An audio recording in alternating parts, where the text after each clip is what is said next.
الحمد للہ رب العالمین والصلاة والسلام علی محمد الامین فاعوذ باللہ من الشیطان الرجیم بسم اللہ الرحمن الرحیم۔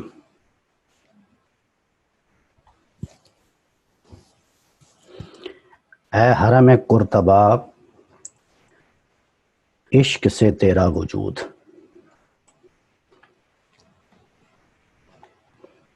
یہاں تک ہم نے پڑھ لیا تھا۔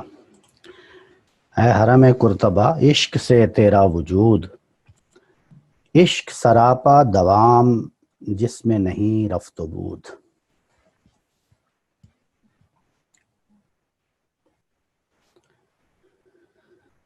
اس میں ربط کلام کے لیے ذرا ذہنوں میں تازہ کر لیں کہ اب شاعر حرم قرطبہ کہہ کر، اس نظم کا عنوان ہے مسجد قرطبہ، تو اب یہ اے حرم قرطبہ اس کو مخاطب کر کے تو اس کے وجود کو عنوان بنا لیے، اس کے ساتھ بات چیت شروع کر دی۔ تو گویا اگر اس کا آپ ادبی پہلو دیکھیں تو وہ یہ ہے کہ یہاں پر جو تمہیدی گفتگو ہو رہی تھی، یہ ساری اوپر تمہیدی گفتگو تھی، اس کا سلسلہ یہاں ٹوٹا ہے اور یہاں سے گریز کا اسلوب اپنایا ہے۔ یہ گریز کا اسلوب ہے جس کی بنیاد پہ اس کو، یہ عربی قصیدے کی صنف ہے، عربی قصیدے کا یہ اسلوب ہے، اور یہ گریز ہی کا اسلوب ہے جس کی وجہ سے اس میں اس نظم کا جو شکوہ ہے اور اس کا جو روب ہے، اس کا جو دبدبہ ہے، وہ پوری دنیا پہ چھایا ہوا ہے۔ یہاں پہ جو اس کی تمہیدی گفتگو ختم ہوئی ہے، آپ اس کا یعنی سلسلہ یوں سمجھیں کہ یعنی تشبیب تھی، تشبیب کہتے ہیں، میں نے عرض کیا تھا اس تمہیدی گفتگو کو جو قصیدے میں، قصیدہ ایک صنف ہے جو محبوب کی مدح میں لکھا جاتا ہے، اس میں جو ابتدائی تمہیدی گفتگو ہوتی ہے اس کو تشبیب کہتے ہیں، تو یہاں تشبیب مکمل ہوتی ہے، اس کے بعد گریز، اور گریز سے اب آگے مدح شروع ہو، اصل جو مضمون ہوتا ہے قصیدے میں وہ شروع ہوتا ہے۔ ایک یہ بات ہوگی اس کا ادبی پہلو۔ دوسرے اس میں یہ آپ کو یاد ہوگا کہ اوپر جتنی گفتگو ہوئی ہے، اب مسجد کو مخاطب کر کے وہ کہہ رہے ہیں کہ عشق سے تیرا وجود۔ یہاں پہ اس گفتگو میں، اب تک کی گفتگو میں جو سب سے بنیادی حیثیت ہے وہ کس کی ہے؟ اس لفظ عشق کی۔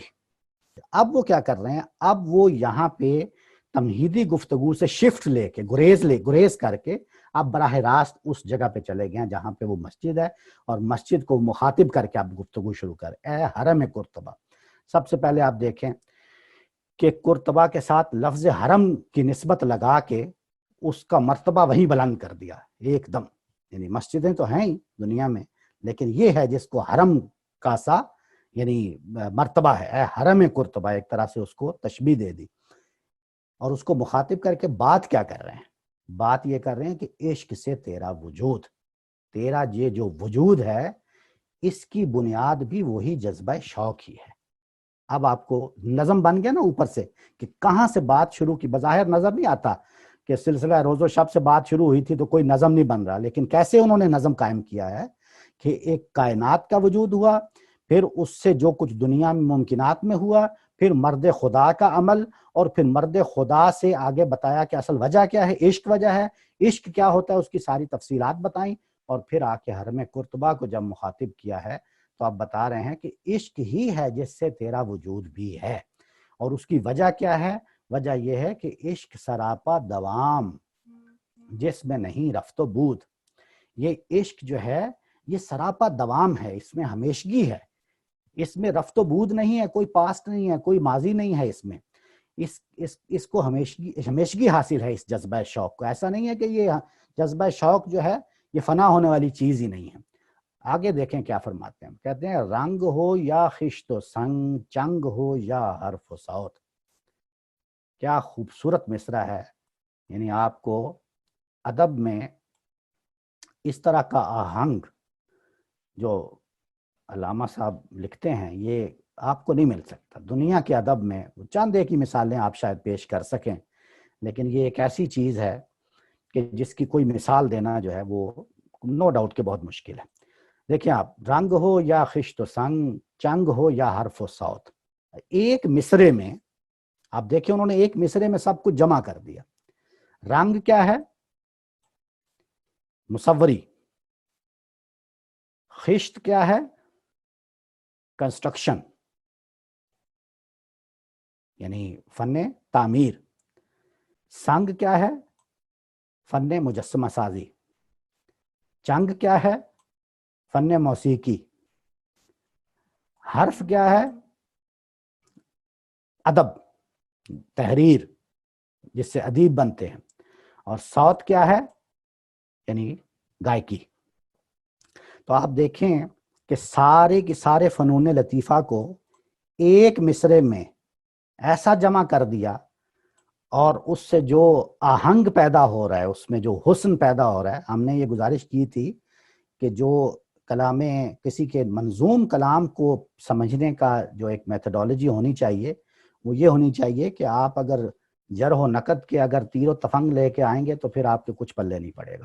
اس کو آپ چوتھے مرحلے پہ رکھیں. پہلا مرحلہ کیا ہے؟ آپ اس کے الفاظ کا چناؤ دیکھیں، آپ ان کے مصرے کی تالیف دیکھیں، جملوں کی در و بست دیکھیں. الفاظ جو مترادفات میں سے اٹھا کے ایسا لگتا ہے جیسے الہام ہو رہا ہے.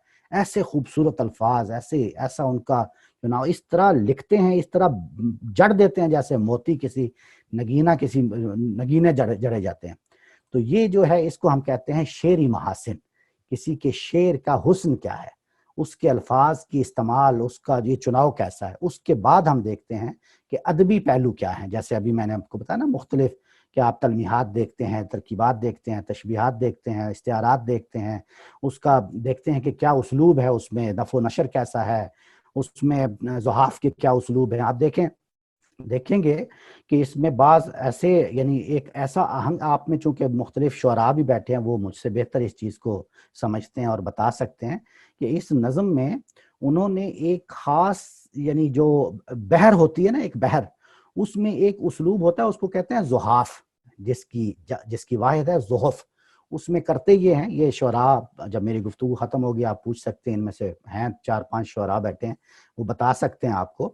اس میں یہ ہوتا ہے کہ آپ ایک خاص وزن جو ہوتا ہے بحر کا، اس سے ایک حرف کو کم کر کے تو اس میں ایک نیا اشتہاد پیدا کر دیتے ہیں، ایک نیا وزن پیدا کر دیتے ہیں. اس کو کہتے ہیں زحف.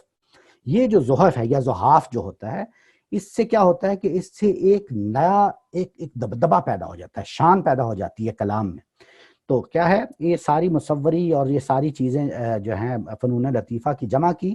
اور آگے کیا فرمایا؟ معجزۂ فن کی ہے خون جگر سے نمود. اس مصرے میں کیا بتایا؟ اس مصرے میں بتایا خون جگر. اب آپ یوں سمجھیں کہ جو اوپر عشق بیان کیا تھا نا، اس کی اب وہ وضاحت کر رہے ہیں کہ کسی کو کوئی مغالطہ نہ پیدا ہو، عشق سے میں کیا مراد لے رہا ہوں.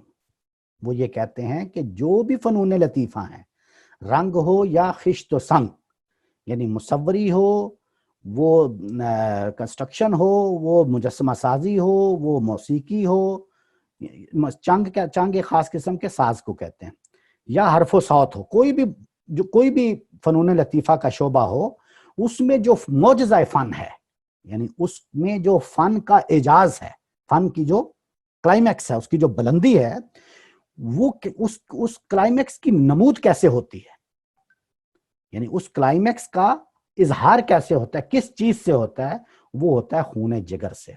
اور خون جگر سے کیا مراد ہے؟ وہی جذبہ شوق، جس میں آپ کسی کام کے کرنے کے لیے اپنے خون جگر کا آخری قطرہ جو ہے وہ بھی نچوڑ دیتے ہیں. آگے وہ بتائیں گے کہ خون جگر کیا ہوتا ہے، لیکن یہاں انہوں نے ایک لفظ استعمال کر کے یہ بتا دیا ہے کہ جس کو میں عشق کہہ رہا ہوں نا، اور اس عشق نے کیا کیا ہے، اس نے سراپا دوام دیا ہے. یہ ذہن میں رکھیے، گفتگو کا پوری کا نظم جو ہے، اس کا جو کوہرنس ہے وہ اپنے ذہن میں رکھیے گا کہ اوپر بتایا کہ یہ ہر چیز فانی ہے، ہر چیز کو تباہ ہونا ہے. کیا چیز ہے جو فانی نہیں ہے؟ وہ ہے وہ عمل جس کو مرد خدا نے تمام کیا ہو. اور مرد خدا ہی نے کیوں؟ اس لیے کہ اس کا عمل جو ہے وہ صاحب فروغ ہوتا ہے کس سے؟ عشق سے۔ تو اب عشق کیا ہے وہ تو بتا دیا اوپر، عشق یہ ہے، عشق یہ ہے، عشق یہ ہے، سب کچھ بتانے کے بعد اب وہ بتا رہے ہیں کہ معجزۂ فن کی ہے خون جگر سے نمود، کہ آپ کا جو فن کا معجزہ نمود میں آتا ہے اس کا باعث کیا ہے کہ آپ اس کے لیے اپنے خون جگر کا ایک ایک قطرہ نچوڑ دیتے ہیں۔ وہی میں نے جو عرض کیا تھا نا کہ نصب العین ایک، ہدف ایک، دن رات ایک، سر دھڑ تن من ہر چیز اس کے لیے۔ تو یہ جو جذبہ پیدا ہوتا ہے اس کا مطلب یہ ہے کہ آپ اپنا خون جگر اس کے لیے نچوڑنے کے لیے تیار ہو جاتے ہیں۔